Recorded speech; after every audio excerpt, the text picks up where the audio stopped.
Hello, hello, everyone. Thanks so much for joining us. For anyone here live or watching on YouTube, Facebook, wherever you're watching this, thank you for being here.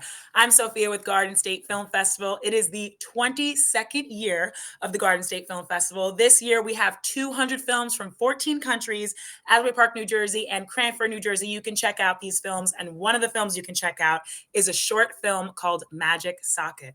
Here to talk to us about the film is the writer, director, and editor, Harrison Atkins. Harrison, hello. Hello, how are you doing? I'm doing fantastic. How are you? I'm swell.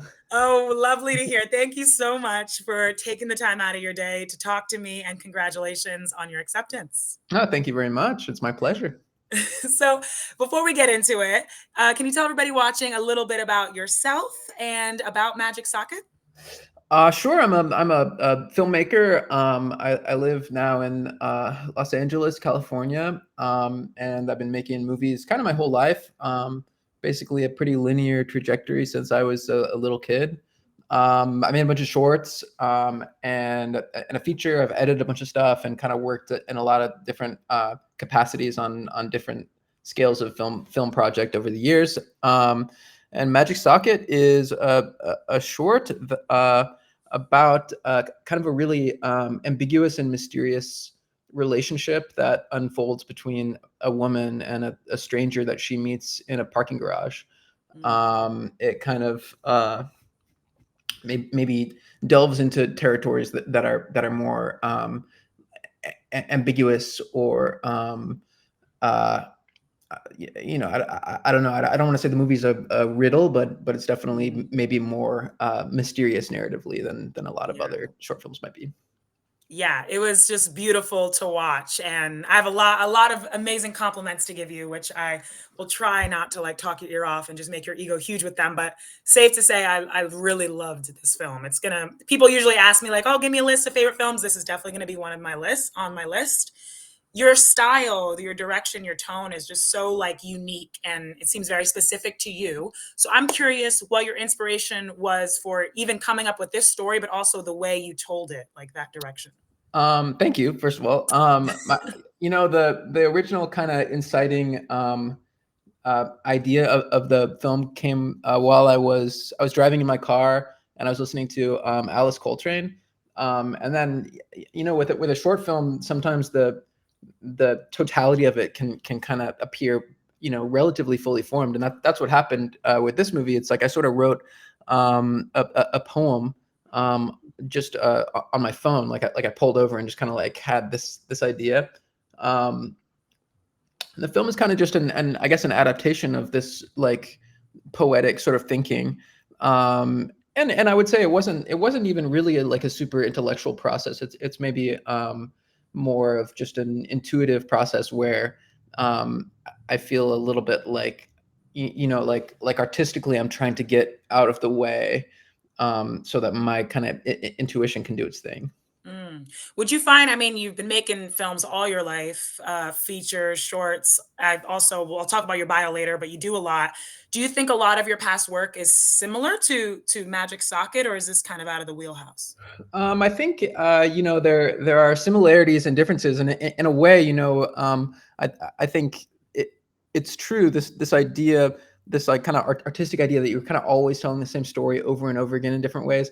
I think that's kind of true, but I also think there's definitely like a deepening or a developing of ideas over time, and I feel a bit like um, maybe there's a way that the film is tonally more complex Mm. and like slippery than some of the other films that I've made.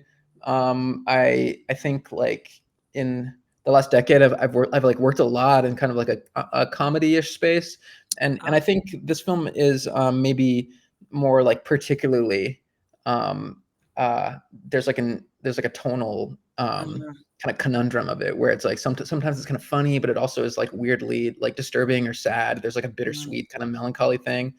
I mean, and I think I've always been really interested in I guess like exploring uh kind of more irreducibly complex like tones and moods and stuff, or mm. trying to use like cinematic language to find like feelings that are maybe inaccessible in any other way. Um, so in a way, I think that like Magic Socket, maybe goes deeper into kind of a mysterious tonal place than some of my other work, Mm. which maybe in some ways makes it more exciting to some audiences and more challenging to others. Yeah, so interesting. I didn't expect you to say most of your stuff is comedic. Is even just like reading the bio and after seeing this, I wouldn't expect that. But you said it perfectly too. This does have it's very complex, funny in some parts, a little uncomfortable in others, but Mhm. really, yeah, poetic in a lot of ways. And the reason that was able to be pulled off as well as your amazing cast. So talk to me about how you found them, because I can't imagine it'd be easy to portray so much of it that was not with dialogue. It was more with like her emotions. And yeah, Well, how did you find that cast? thank you. Bridie, who is the kind of lead actor in the movie, is a friend of mine. I have been wanting to work with her for a while and kind of had an idea that she might have it's kind of like a weirdly perverse role.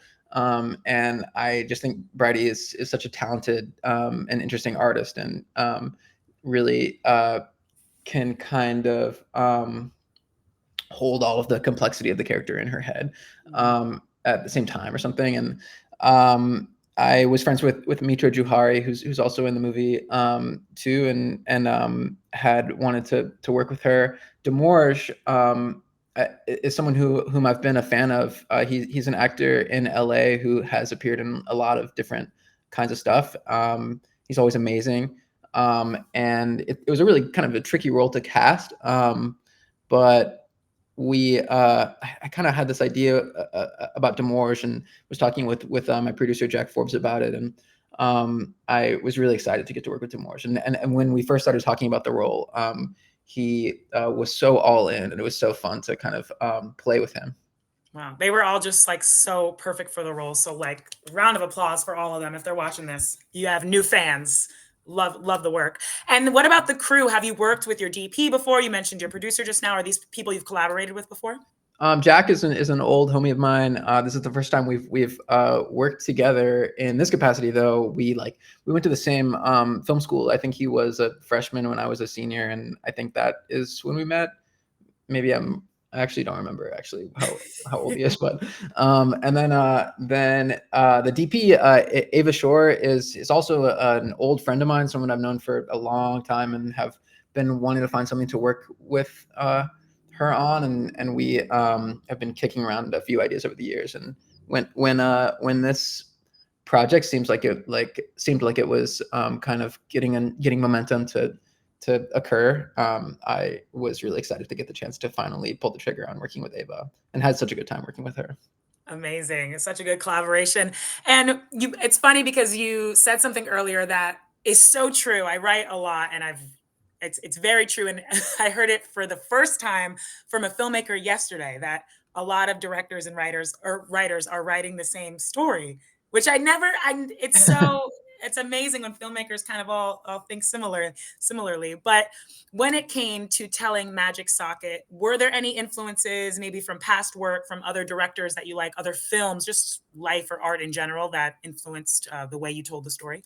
Wow, it's an interesting question, and I know that the answer is yes. Like for sure, there are influences and references, Mhm. and I'm trying to think of them because right now Right. Is it more like it's hard. subconscious that it just kind of, it's nothing like, okay, I want it to be like this. It's Well, kind of, it's almost like ideally there are references, and there's kind of like taste that informs Mhm. the work, but also at a certain point I feel like I'm trying to escape these Mm. references or something, because it's like ideally the film succeeds the most if it doesn't feel like anything Yeah. else. Right.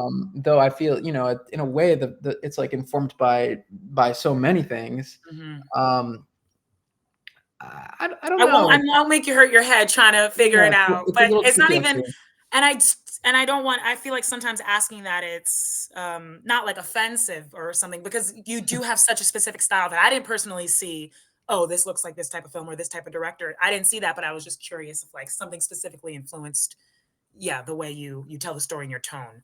Well, I would say the process is really iterative for me.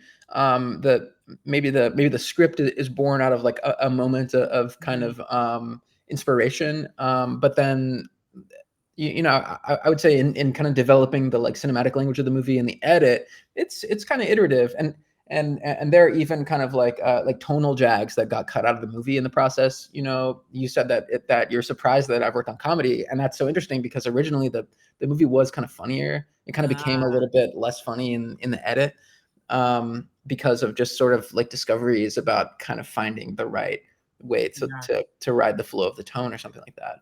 right. Um, so I don't know, but it's like weirdly tricky for me to think of any like direct Yeah. kind of reference points for it No, now.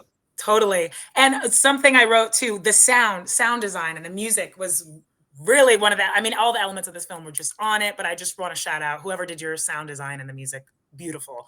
Have you worked with them before? How did you find them? Thank you. The music is by this Japanese artist named Itamo, who I met online. I originally like had this idea of the film in this, in kind of unity with this kind of aesthetic or like sonic palette that had to do with like Alice Coltrane vibes. But then Mm, trying like experimenting with that kind of like, I don't know, transcendent jazz or whatever you would call Alice Coltrane's music, it didn't really feel right. And I found this artist Itamo, whose music I thought was like beautiful and like minimalist and like strangely perfect. And reached out to her, and she was so like kind mm, and open and excited to kind of be a part of the movie. Um, and there was a lot of like there's a lot of sound experimentation that I do while editing, but then we had this amazing sound designer named Josh Ascalon who really kind of took it to the next level. It was really fun to collaborate with Josh. I think that he did an amazing job, and I know that together we found a lot of really specific and like strange, unique kind of gags, I think, in the sound design. So I'm pretty proud of yes. the way the movie sounds.